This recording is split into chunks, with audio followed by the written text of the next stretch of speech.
अगर तुम लोगों ने bleach 1000 year blood war core 4 episode 1 देखा है तो तुम्हारे दिमाग में एक ही सवाल होगा, उराहाना ने आखिर वो कौन सा कागज फाड़ा और योरुची एकदम पिकाचू मोड में कैसे चली गई। और सबसे बड़ी बात, ये फॉर्म आस्किन के अगेंस्ट इतना ओवरपावर्ड क्यों है। चलिए समझते हैं। सबसे पहले सिचुएशन समझ लो। योरुची की फाइट चल रही होती है आस्किन ना क्लेवर से, जो योहोज के elite suit staff health members में से एक था। आस्किन की एबिलिटी का नाम है द डेथ हिट डीलिंग। यह किसी भी चीज का लिथल डोज कैलकुलेट कर सकता है, चाहे वो ब्लड हो या स्पिरिचुअल एनर्जी, और फिर वो अपने अपोनेंट की रेजिस्टेंस इतनी कम कर देता है कि वही चीज उनके लिए जहर बन जाती है। और वही योरुची के साथ भी हुआ। आस्किन अपनी स्पिरिचुअल एनर्जी और ब्लड को ही उसके खिलाफ पॉइजन बना देता है।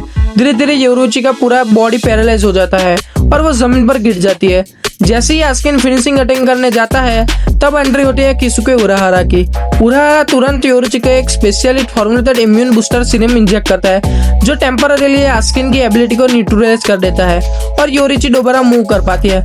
लेकिन असली सरप्राइज अभी बाकी था। उराहारा बताता है कि योरुची के पास एक हिडन ट्रांसफॉर्मेशन है जिसे सुनको राइजिन सेनकेई कहते हैं। प्रॉब्लम यह है कि योरुची इस फॉर्म से नफरत करती है, क्योंकि इस ट्रांसफॉर्मेशन के बाद वो अपनी ह्यूमन पर्सनैलिटी खो देती है और सिर्फ अपने फिनाइन इंस्टिंक्ट्स पर चलती है। और इसी फॉर्म को एक्टिवेट करने के लिए उराहारा वो स्पेशल पेपर फाड़ता है। जैसे ही पेपर फाड़ता है, योरुची की स्पिरिचुअल एनर्जी एक्सप्लोड कर जाती है, उसके कैट ईयर्स निकल जाते हैं, लाइटनिंग टेल्स बन जाती है, पूरा बॉडी इलेक्ट्रिसिटी से कवर कर जाता है और वो एक वाइल्ड थंडर बिस्ट की तरह फाइट करने लगती है। अब ये फॉर्म आस्किन के अगेंस्ट परफेक्ट क्यों है? क्योंकि योरुची की स्पिरिचुअल एनर्जी हर सेकंड 48 बार चेंज होती रहती है।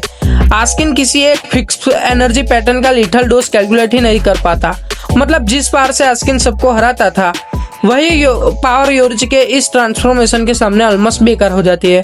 और यही था उराहारा के कागज फाड़ने का पीछे का असली राज। और अगर जानना है कि उराहारा ने योरुची के बम पर थप्पड़ क्यों मारा था, तो लाइक और सब्सक्राइब कर लेना और उसका जवाब पिंड कमेंट में मिल जाएगा।